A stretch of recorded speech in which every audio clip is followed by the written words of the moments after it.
Era una noche de viernes y, como siempre, yo estaba en el bar donde trabajo durante el turno de madrugada. El movimiento esa noche era extraño, no por la cantidad de clientes, sino por la energía en el ambiente. Los pocos que estaban presentes se mostraban más callados de lo normal, como si todos sintieran algo raro, pero sin saber cómo explicarlo. Yo intentaba seguir con mi rutina. Lavaba vasos, organizaba la barra y servía las bebidas con la misma sonrisa de siempre, pero por dentro algo me incomodaba. Era como esa sensación de que te están observando, incluso cuando estás solo. Eran las 11:42 de la noche cuando noté que uno de los espejos del bar estaba empañado, como si alguien hubiera respirado muy cerca de él. Pero no había nadie. Me acerqué, pasé un trapo y por reflejo miré mi propio rostro. Solo que por una fracción de segundo vi una silueta oscura detrás de mí. Inmóvil, estática, con unos ojos que brillaban como si reflejaran una luz que no existía en ese lugar. Salté hacia atrás, sobresaltado, me giré con rapidez, pero no había nada, ninguna alma viva en ese rincón del bar. A esas alturas, el último cliente ya se había ido. Solo estábamos yo y ese silencio denso, casi asfixiante. La puerta seguía cerrada con llave, y yo sabía que nadie podía haber entrado sin que me diera cuenta.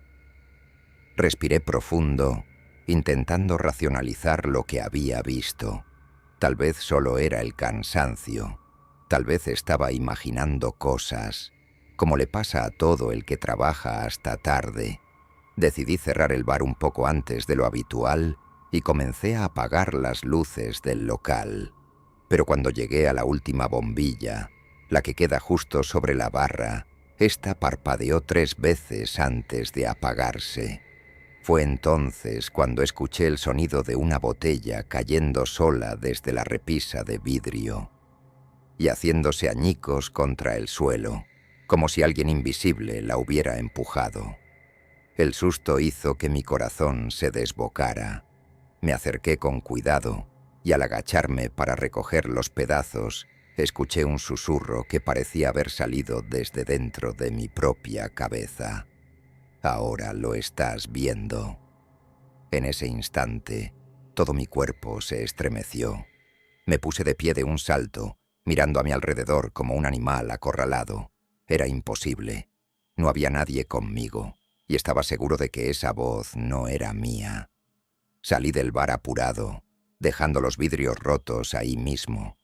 Me fui a casa con la sensación de que alguien me seguía. No tuve el valor de mirar hacia atrás en ningún momento. Pasé todo el fin de semana tratando de olvidar lo que había sucedido, convenciéndome de que solo había sido producto del agotamiento. Pero cuando volví al bar el lunes, algo seguía estando mal. El espejo estaba completamente agrietado, como si lo hubieran golpeado con fuerza. Y sobre la barra, donde siempre dejo los pedidos de la noche anterior, había un vaso lleno de un líquido oscuro que yo no había puesto ahí. Ningún otro empleado había ido al bar durante el fin de semana. El lugar había permanecido cerrado, y aún así, había huellas de manos en el vidrio de la puerta, desde adentro hacia afuera. Me quedé paralizado mirando ese vaso. No era vino, ni cerveza, ni nada que normalmente sirviéramos allí. Era una sustancia densa, casi negra, con un leve vapor que subía lentamente como si estuviera tibia o viva. El aire dentro del bar estaba más frío que de costumbre, y el silencio era tan profundo que podía escuchar el latido de mi propio corazón. Me acerqué con cuidado, tomé el vaso y lo olí. El aroma era repugnante, algo entre óxido, tierra húmeda y carne vieja. Lo dejé de inmediato, mis manos temblaban y una náusea subía por mi garganta. Corrí hacia el baño para lavarme las manos y al encender la luz me quedé helado. Escrito en el espejo con lo que parecía ser ese mismo líquido oscuro, había una frase: «Gracias por volver. Ya no estás solo». Mis piernas casi no respondían, y tuve que apoyarme en la pared para no caer. Esa cosa, fuera lo que fuera, no solo seguía allí, ahora quería que yo supiera que estaba conmigo. A partir de ese día, nada volvió a ser igual. Cada noche que regresaba al bar, encontraba algo diferente. Luces encendidas que yo había apagado, sillas movidas, vasos fuera de lugar, o, lo peor de todo, espejos cubiertos de aliento como si alguien hubiera estado respirando frente a ellos por horas. Una vez, mientras preparaba un cóctel, escuché claramente el sonido de pasos corriendo por el pasillo detrás del almacén. Tomé un cuchillo de la cocina, fui hasta allá con el corazón latiendo en mi garganta y abrí la puerta de un golpe. No había nadie, pero el olor, ese maldito olor a tierra mojada y podredumbre, estaba allí otra vez, impregnando las paredes. Desde entonces, empecé a tener pesadillas todas las noches. Soñaba con el bar lleno de sombras, con mi reflejo en el espejo riéndose de mí, con voces que me llamaban por mi nombre desde el fondo de la barra, pidiéndome que me quedara un poco más. Despertaba empapado en sudor, con marcas de dedos en mis brazos, como si alguien me hubiera sujetado mientras dormía. Una madrugada, tomé la decisión de instalar cámaras en todo el local. Quería respuestas. Quería pruebas de que no estaba perdiendo la cabeza.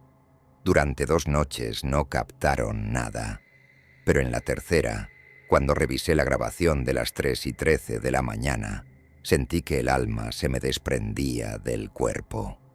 En el video, yo estaba sirviendo una bebida como siempre, pero detrás de mí, reflejada en el espejo agrietado, había una figura de pie, alta, delgada, con un rostro borroso como si estuviera hecho de humo, y unos ojos encendidos que me miraban fijamente. Lo más aterrador fue que esa figura levantó la mano y me tocó el hombro, justo en el mismo momento en que, en la grabación, yo me giraba de golpe como si hubiera sentido algo. Apagué el monitor de un golpe y salí corriendo de allí. Esa fue la última vez que estuve en el bar por la noche. Desde entonces pido que me asignen solo el turno de la tarde, pero a veces cuando paso cerca del lugar al anochecer, puedo ver el reflejo de alguien en la ventana, y no soy yo. Una semana después, recibí una llamada del dueño del bar. Me dijo que las cámaras seguían grabando aunque yo ya no estuviera haciendo el turno de la noche. Su voz sonaba nerviosa, como si estuviera conteniéndose para no gritar. Me pidió que fuera hasta su casa, no al bar, a su casa, para ver algo urgente.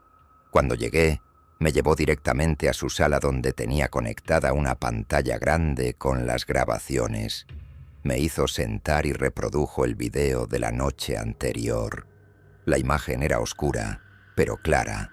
El bar estaba completamente vacío, o al menos eso parecía. Pero a las 3:13, la cámara captó nuevamente la figura. Esta vez no estaba de pie. Estaba sentada en la barra, balanceando las piernas como un cliente cualquiera. Lo más escalofriante fue que lentamente giró la cabeza hacia la cámara, y aunque su rostro seguía siendo una masa borrosa de sombras, algo en su movimiento era familiar, como si me conociera, como si me estuviera buscando. Le pregunté al dueño qué quería decir con eso. Él no me miró a los ojos, solo rebobinó el video unos minutos antes de la aparición y me señaló la pantalla. Ahí estaba yo. No físicamente, claro, pero en el monitor se veía una sombra con mi forma exacta, repitiendo los mismos movimientos que hacía yo al preparar un trago, limpiando la barra, acomodando las botellas. Me negué a aceptarlo. Dije que era un error, una distorsión de la imagen, cualquier cosa. Pero entonces el dueño me mostró otra grabación de esa misma noche, pero desde una cámara del baño. La puerta se abrió sola a las 3:14. El espejo estaba limpio, hasta que una frase apareció lentamente, como si alguien invisible la escribiera con el dedo desde el otro lado. Decía: «No puedes dejar de venir, aún no terminamos». Me levanté y salí corriendo de esa casa sin decir una palabra. No he vuelto a atender ninguna llamada del dueño desde entonces. Apagué meu celular, mudé de apartamento, troqué de bar.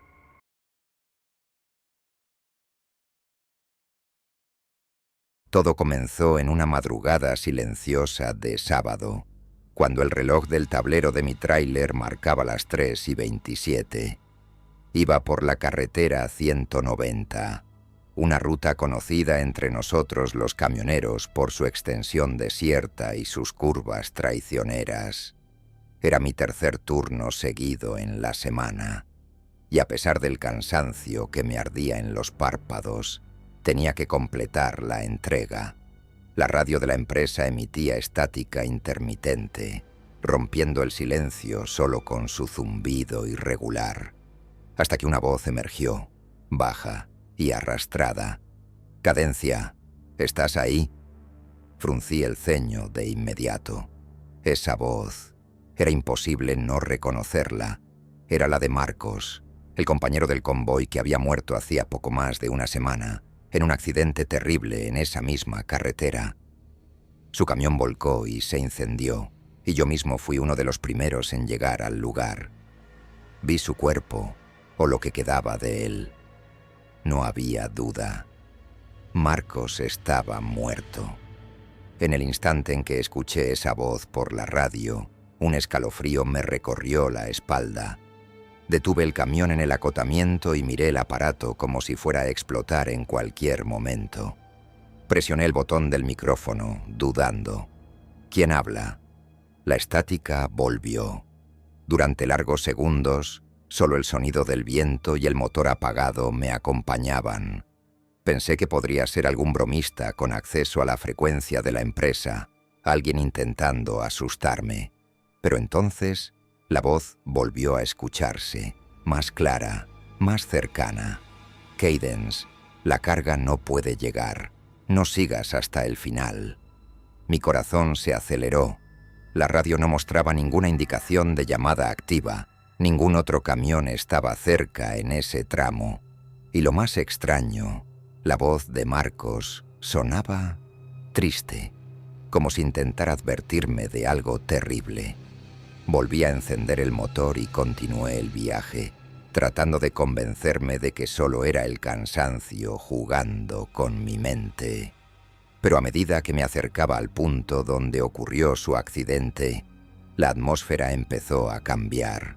La neblina apareció de la nada, densa, asfixiante, como una nube de humo que cubría todo a mi alrededor. Reduje la velocidad, con la mano temblorosa en el volante. La visibilidad bajó casi a cero. Entonces, en medio de la carretera, vi una figura. Era un hombre, con el uniforme de la transportadora, parado en mitad del camino con el brazo extendido, como si pidiera que me detuviera. Cuando los faros lo iluminaron mejor, la sangre se me heló. Era Marcos.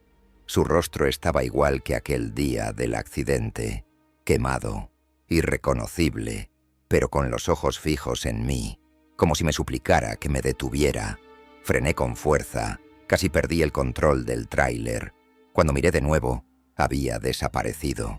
Salí del camión, temblando, girando sobre mí mismo para ver si había alguien ahí. Nada, ni huellas. El silencio era absoluto. Pero entonces, por la radio, vino un último susurro. «No dejes que abran la carga». En ese momento, todo hizo clic. Yo estaba transportando algo que no tenía autorización para revisar. Me habían dado órdenes estrictas de no abrir el compartimiento sellado. Era una carga directa desde la central hasta una bodega aislada, sin factura visible. Solo ahora entendí lo extraño que era todo eso. ¿Y si Marcos sabía lo que había ahí? ¿Y si su accidente fue causado por esa misma carga? Subí de nuevo al camión, pero esta vez no aceleré. Me detuve en una estación de servicio abandonada más adelante. Escondí el tráiler detrás de una nave vieja y decidí esperar al amanecer. Cuando finalmente el día clareó y la niebla se disipó, hice algo que hasta hoy no sé si fue valentía o locura. Rompí el sello de la carga. Al abrir la puerta del compartimiento, me encontré con varias cajas de madera, todas con símbolos extraños, como inscripciones antiguas dibujadas a mano. Y desde una de ellas venía un sonido, un lamento, bajo, constante, como si algo o alguien estuviera encerrado ahí dentro. Cerré la puerta con fuerza y vomité ahí mismo. Encendí la radio otra vez. Silencio, ninguna interferencia, pero la sensación de no estar solo no se fue. Esa mañana decidí abandonar la carga y denunciar a la transportadora, pero nadie me respondió. Nadie. Desde aquel día, nunca más acepté rutas nocturnas. Y cada vez que paso por esa carretera, siento que Marcos aún está ahí, observándome, agradeciéndome, o tal vez aún intentando advertir a otros camioneros sobre lo que llevamos sin saber.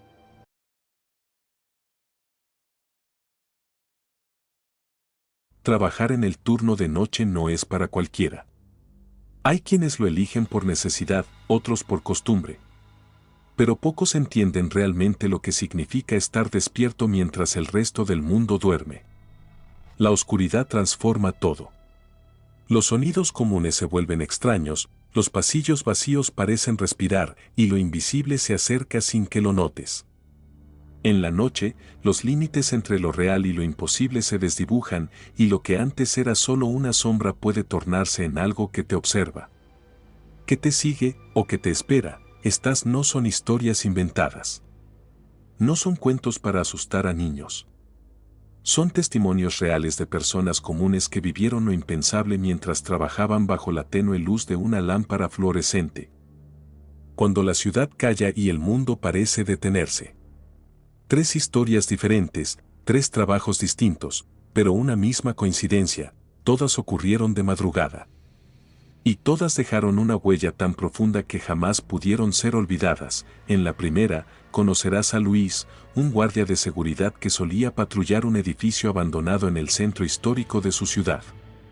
Un lugar que durante el día parecía inofensivo, pero que en la noche cobraba vida. Lo que él encontró una madrugada no fue un ladrón, ni tampoco un indigente. Fue algo que no pertenecía a este plano. La segunda historia viene de Carla, una enfermera de urgencias que trabajaba en un hospital viejo, con más de 100 años de historia. Esa noche, mientras revisaba los monitores en la sala vacía, escuchó su nombre, pero no había nadie allí. Lo que vino después la hizo cuestionar su propia sanidad mental, y la tercera, quizá la más escalofriante, nos la cuenta Ernesto, un operador de grúa que trabajaba en la carretera. Una llamada por radio lo envió a un sitio donde, supuestamente, un camión se había volcado. Cuando llegó, el camión estaba ahí. Pero lo que encontró en el interior del vehículo parecía recién salido de una pesadilla. Estas historias te harán dudar antes de apagar la luz esta noche. Y si tú también trabajas de madrugada, tal vez deberías mirar 2 veces antes de cruzar un pasillo oscuro o responder una llamada de radio. Porque hay cosas que se ocultan en la noche. Cosas que esperan. Cosas que solo se muestran cuando saben que estás completamente solo. Ahora, respira hondo. Y prepárate para escuchar 3 relatos reales y aterradores sobre el turno de noche. Historias que quizás no deberías oír solo. La primera historia nos lleva a la ciudad de Puebla, México, donde un hombre llamado Luis trabajaba como guardia de seguridad en un edificio que había sido un hotel de lujo a principios del siglo XX. El lugar, tras décadas de abandono, había sido adquirido por una empresa extranjera que planeaba remodelarlo. Sin embargo, mientras iniciaban los trabajos de limpieza y evaluación estructural, se necesitaba vigilancia constante. Fue así como Luis obtuvo el turno nocturno, de 10 de la noche a 6 de la mañana, completamente solo. Desde el primer día, notó que algo en ese lugar no estaba bien. Las paredes parecían absorber el sonido, y el eco de sus propios pasos le regresaba distorsionado. Las ventanas tapadas con madera dejaban todo en penumbras y el aire estaba impregnado con un olor a humedad y perfume antiguo, como si el tiempo se hubiese detenido ahí dentro. Luis intentaba distraerse escuchando música en su pequeño radio portátil. Pero había momentos en que la estática invadía la señal sin razón aparente. Una noche, mientras hacía su recorrido habitual por el tercer piso, el más deteriorado del edificio, vio algo que le heló la sangre. Una puerta, que él mismo había revisado y cerrado minutos antes, estaba entreabierta. Sintió un escalofrío en la espalda. Se armó de valor, tomó su linterna y empujó lentamente la puerta. Dentro no había nadie, solo muebles cubiertos por sábanas y un gran espejo antiguo, agrietado en las esquinas.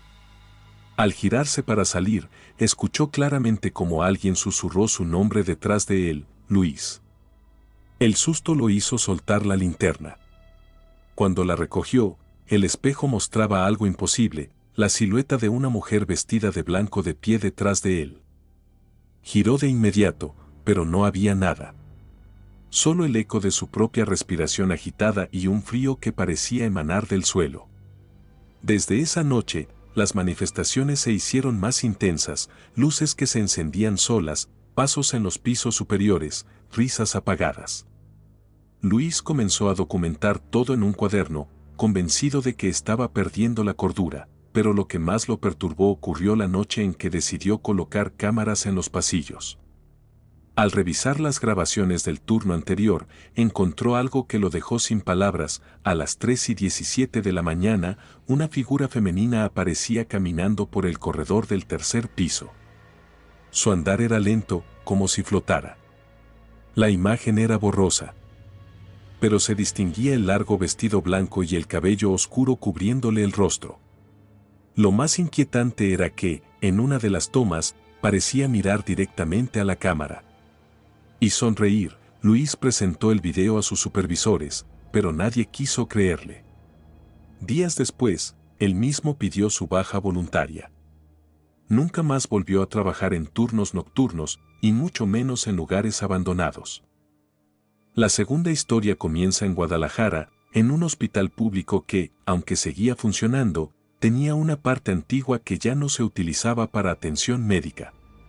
Carla, enfermera con más de 8 años de experiencia, había sido recientemente asignada al turno nocturno en la sala de emergencias. Durante las madrugadas, cuando todo se calmaba por un momento, solía hacer rondas para asegurarse de que los pacientes estuvieran estables y que ningún monitor presentara alertas. Una noche, cerca de las 2 de la mañana, Carla escuchó su nombre en un susurro, Carla. Pensó que era una compañera llamándola desde otro pasillo, pero al asomarse, no había nadie. El sonido parecía venir de la parte vieja del hospital. Un ala clausurada desde hacía años por supuestos problemas estructurales. Lo inquietante era que, según los rumores entre el personal, esa zona estaba cargada, como ellos decían. Algunos aseguraban haber visto figuras, otros habían escuchado lamentos. Pero todos coincidían en una cosa: no debías entrar ahí solo. Esa misma noche, cuando revisaba los monitores, uno comenzó a emitir una alerta. El problema era que el número de habitación indicado no correspondía a ninguna en uso. Se trataba de una habitación en la zona clausurada.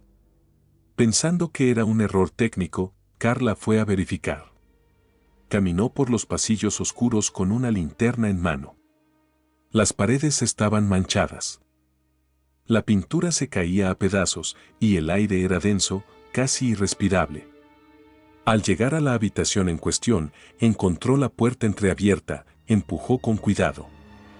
Dentro, la luz del pasillo apenas iluminaba la figura de una camilla vacía en el centro del cuarto. Pero lo que la hizo retroceder no fue la camilla, sino el sonido de una respiración pesada detrás de ella. Se giró de inmediato, pero no había nadie.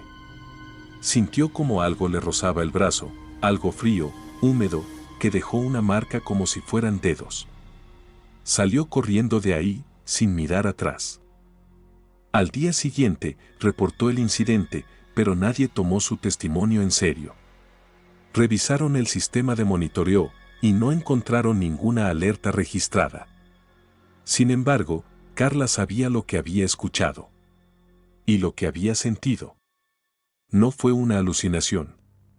Desde entonces, comenzó a notar cosas extrañas durante sus turnos, objetos que cambiaban de lugar, sillas que se movían solas, puertas que se abrían sin motivo. Cada noche era peor. Una madrugada, al entrar a la sala de descanso, encontró escrito en el espejo empañado del baño un mensaje que no pudo borrar: no está sola. Lo más perturbador fue que, justo debajo, estaba su nombre, escrito con la misma letra que su abuela fallecida usaba en sus cartas. A partir de ese momento, Carla comprendió que había algo más profundo acechándola. Algo que la conocía. Algo que no quería que saliera de ese hospital. Ernesto, protagonista de nuestra tercera historia, era un operador de grúa que trabajaba para una empresa de auxilio en carretera en los tramos más solitarios del norte de México. Su rutina consistía en recibir llamadas por radio para acudir a accidentes, vehículos descompuestos o rescates en zonas aisladas. Su experiencia lo había hecho fuerte, práctico y difícil de asustar. Pero todo cambió una noche, en un camino entre Durango y Chihuahua, cuando respondió a una llamada extraña, que nunca debió haber existido. Eran las 3:40 de la mañana cuando la central lo contactó. Ernesto, reportan un tráiler volcado a la altura del kilómetro 118. El conductor dice que está atrapado y necesita ayuda urgente. Dice que escuchó algo en el monte y que no quiere estar más ahí. Sin perder tiempo, Ernesto encendió su vehículo y tomó rumbo hacia la ubicación indicada. Al llegar, la escena era desconcertante. El tráiler estaba atravesado a un lado de la carretera, pero no había señales de impacto ni rastro del conductor. Pensó que quizás el hombre había ido a buscar ayuda, pero al acercarse al vehículo, notó que la puerta estaba entreabierta. Subió con cuidado, linterna en mano. El interior estaba en perfecto estado, como si todo hubiera sido colocado con precisión. Excepto por una cosa, el asiento del conductor tenía marcas de manos ensangrentadas, como si alguien se hubiera aferrado con desesperación antes de desaparecer. Ernesto intentó llamar por radio a la central, pero la señal se perdió completamente. Solo estática. Solo silencio. Fue entonces cuando escuchó un susurro que provenía del interior del tráiler, una voz distorsionada que decía: «Ya vienen. No los mires». Ernesto retrocedió de inmediato. Bajando de la cabina, pero al tocar el suelo, vio algo que paralizó su cuerpo por completo. Al otro lado de la carretera, en medio del monte, varias figuras humanoides estaban de pie, inmóviles. No caminaban. No hablaban.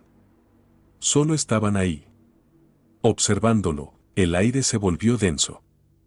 El ambiente se tornó irreal, como si estuviera atrapado en una pesadilla.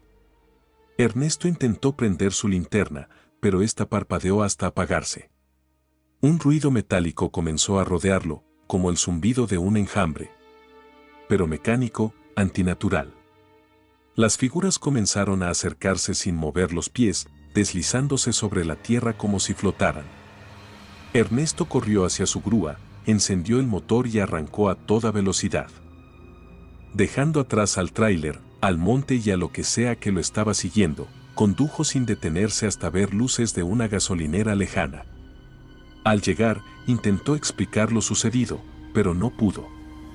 Apenas podía respirar, con las manos temblando y el rostro bañado en sudor.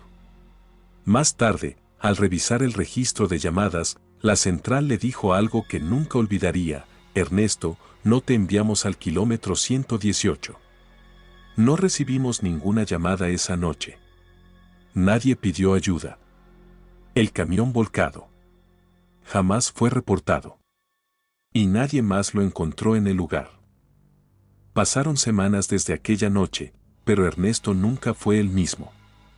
Dejó el trabajo sin dar muchas explicaciones y se mudó con su hermana a otro estado, tratando de alejarse de las carreteras y los caminos solitarios.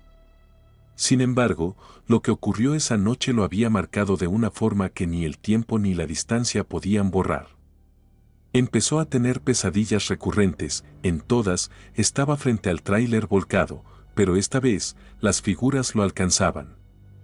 Despertaba empapado en sudor, siempre a la misma hora, 3:40 de la mañana, intentó ignorarlo, pensar que su mente lo estaba traicionando por el estrés acumulado, por el miedo reprimido. Pero las señales se intensificaron. Una madrugada. Mientras intentaba dormir, escuchó la radio de su antigua grúa encenderse sola en el garaje. Lo más inquietante fue que esa grúa estaba completamente desactivada, sin batería ni conexiones. Se levantó, bajó con cautela y encontró la radio emitiendo una voz familiar. Era la suya, gritando desde aquella noche central. «Hay algo aquí. No están solos». Aterrorizado, Ernesto recurrió a un sacerdote local, quien al escuchar su historia, le dijo algo que no esperaba: lo que viste no pertenece a este mundo. Ni al otro. Hay cosas en los caminos antiguos que son más viejas que el hombre. Espíritus. Entidades. Fragmentos de algo que nunca debió ser despertado. El sacerdote lo instó a bendecir su casa. Deshacerse de cualquier objeto que haya estado con él esa noche. Pero ya era tarde. Las figuras lo habían seguido, empezaron a manifestarse en los reflejos, en los vidrios, en el agua, en los espejos. Siempre al fondo, inmóviles, con los rostros cubiertos de sombra. Una noche, la hermana de Ernesto lo encontró parado frente al espejo del baño, en completo silencio, con los ojos perdidos. Cuando lo sacó del trance, él solo susurró: «Ahora saben dónde vivo». Aquella fue la última noche que pasó en esa casa. Se mudó nuevamente, esta vez sin decirle a nadie a dónde iba. Desapareció por completo. Algunos dicen que viajó al sur, otros que cruzó la frontera, buscando un lugar donde ellos no pudieran encontrarlo. Sin embargo, un detalle inquietante quedó registrado. Meses después, otro operador de grúa reportó haber recibido una llamada en el mismo tramo donde Ernesto tuvo su experiencia. Al llegar, encontró un tráiler abandonado. Y marcas de pies alrededor, como si varias personas hubieran estado ahí. Dentro del tráiler, en el tablero, había una fotografía descolorida. En ella, aparecía Ernesto. Vestido con su uniforme de operador, mirando fijamente a la cámara, con una expresión vacía. Lo más perturbador era que, detrás de él, en el reflejo del espejo retrovisor, se podía ver la figura borrosa de alguien. O algo. Que lo estaba observando. Aquella imagen fue suficiente para que ese operador también renunciara. La fotografía desapareció poco después, al igual que el tráiler. Pero la historia sigue viva entre los conductores nocturnos, quienes aún se preguntan si ese llamado podría llegarles a ellos también.